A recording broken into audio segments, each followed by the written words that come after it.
महाराष्ट्र. स्वाद बाय रुपाशमधून मी तुमची रुपाली. आज आपण आलो आहे बनेश्वर साईडला एका घाटामध्ये आलोय. तर आपण आज बघतोय की या घाटामध्ये भरपूर छान मस्त क्लायमेट आहे. तुम्ही बघू शकता बघा किती छान झरे आहेत, मस्त झरे आहेत, हिरवगार वातावरण आहे. हा बघा ह्या 90 वर्षाच्या आजी दिसतात तुम्हाला, या आजी आहेत ना.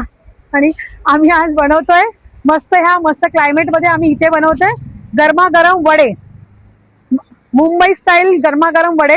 तर आपण बघूया वडे कसे बनवतात. चला, तर आपण आलोय बनेश्वरच्या घाटात. तर आपण बघतोय की मस्त मुंबई स्टाईल वडापाव कसा बनवायचा. तर वड्यासाठी आपण साहित्य घेतोय, चण्याचं पीठ घेतोय, तांदळाचं पीठ, मीठ, बटाटे आपण शिजवून आपण सोलून घेतलेले आहेत, कोथिंबीर आहे, इनो आहे किंवा तुम्ही खायचा सोडा घेऊ शकता, हळद आहे, थोडंसं तिखट आहे, मिरची आहे.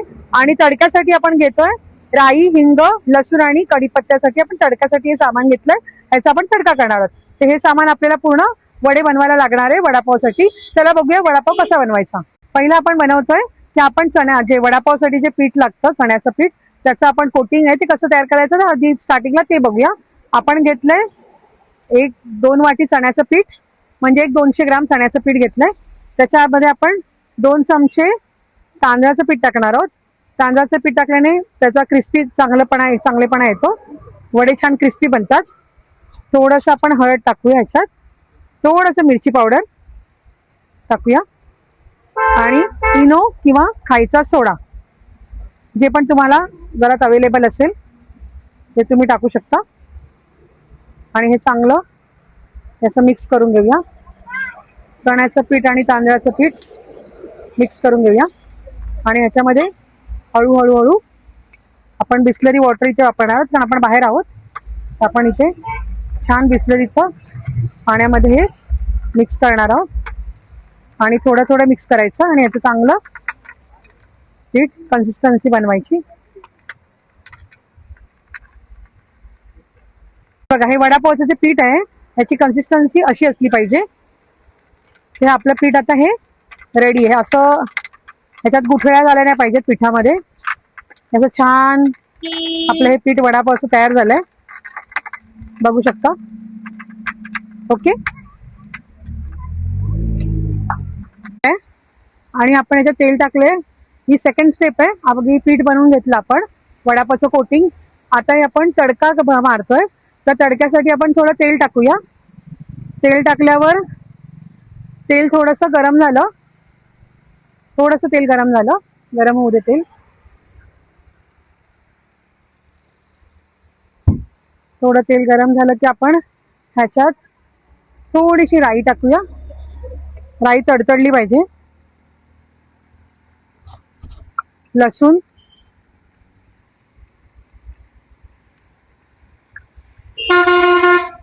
कढीपत्ता आणि 1 चिमूटभर हिंग, ह्याचा आपण तडका मारून घेऊया.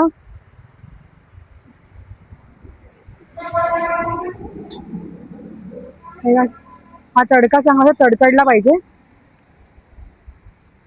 हा तडका मारून आपण 2 मिनिटं बाजूला ठेवून वडापावचं सारण करून घेऊया.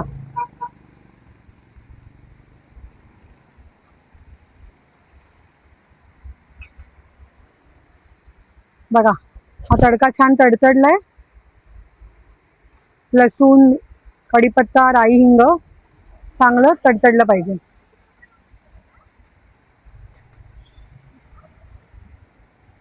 आता आपण गॅस बंद करूया.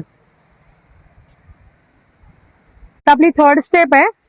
आपण आता बटाटे जे उकडून शिजवून घेतलेले आहेत आणि त्याची सालं काढलेली आहेत, त्या बटाट्यांचं चांगलं एकदम कुस्करायचे नाहीत, थोडेसे असे जाडसरच ठेवायचे.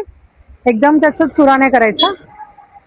केल्यावर त्याला चांगलं असं हे करून घ्यायचं की त्याच्यावर आपण थोडंसं मीठ टाकायचं.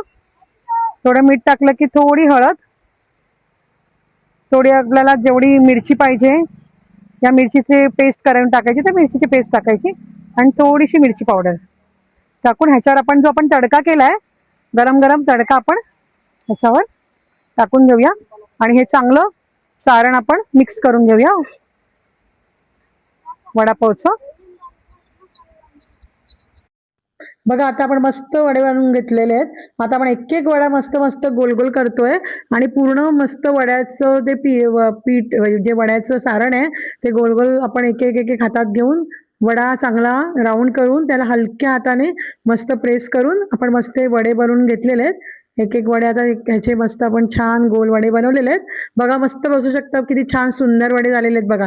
हे बघा तुम्ही वडे बघू शकता, एकदम त्याला छान राऊंड शेप आला आणि एकदम मस्त वडे झालेले आहेत। हे बघा आता तेल गरम कसं झालंय बघायला, एक एक फक्त पीठ थोडंसं ते तेलात असं सोडायचं आणि पटकन ते वरती आलं पीठ की समजायचं आपलं मस्त तेल आता छान गरम झालंय। आता आपण एक एक वडा ह्याच्यामध्ये टाकून मस्त फ्राय करूया। हे बघा हळू सावकाश एक एक वडा टाकायचा मस्त आणि एक एक वडा हळूहळू आपण आता टाकून घेऊया। हे बघा छान तेल गरम झालेलं आहे आणि मस्त वडा त्याच्यामध्ये फ्राय होतोय। बघा किती सुंदर दिसतंय, मस्त झालेत वडे, एक नंबर वडे झालेले आहेत, तुम्ही बघू शकता। हे बघा वडे किती छान झालेत। निसर्गाच्या सानिध्यात वडा बनवायचा आणि वडे खायची खूप मजा असते। तुम्ही पण असं मस्त कॅम्पिंगला जा, कॅम्पिंगला परत कुठे आउटिंगला जाल तर छोटासा स्टोव घेऊन मस्त वडे बनवा आणि मस्त वडे बनवून बघा आणि खाऊन सांगा मला कसे झालेत ते।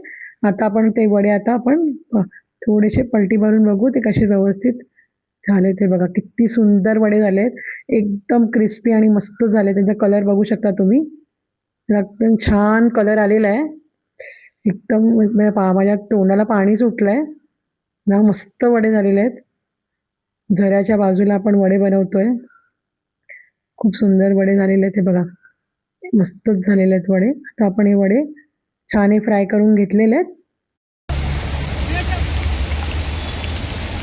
हे बघा आपले तर गरमागरम मस्त वडापाव तयार आहेत आणि हे बघा कसे मस्त क्रिस्पी एकदम वडा बनलेला आहे आणि मस्त वडा मध्ये पावामध्ये तर वडा टाकून मस्त मिरची सोबत, फ्राय मिरची आणि टोमॅटो सॉस सोबत मस्त तुम्ही घरी बनवून बघा, मस्त वडे खा, खुश राहा, आनंदी राहा।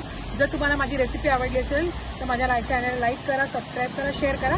आणि आता मी नारायणपूरच्या रोडवर आहे, तर हा मक्याचा स्टॉल आहे आणि हा मक्याच्या स्टॉलवर हा दादा आहे आणि मला परमिशन दिली इकडे म्हणून मी इथे वडापाव बनवू शकली, त्या दादाचे खूप खूप धन्यवाद। तर कधी पण तुम्ही नारायणपूरच्या रोडवर याल तर मक्याच्या स्टॉलला नक्की विजिट द्या, खूप छान मका मिळतो। आता आम्ही मस्त हा मका खाल्लेला आहे, तर तुम्ही जाताना कधी पण नारायणपूरच्या रोडवरून जाल त्या दादाला नक्की भेट द्या आणि नक्की या नारायणपूरला सरळ गेलं की प्रति बालाजी आहे, तर प्रति बालाजी दर्शन घ्यायला तुम्ही नक्की ह्या रोडवरून जाऊ शकता। तर तुम्हाला ही माझा रेसिपी आवडली असेल तर नक्की माझ्या लाईकला सबस्क्राईब करा, बेल आयकनला दाबायला विसरू नका। Bye bye.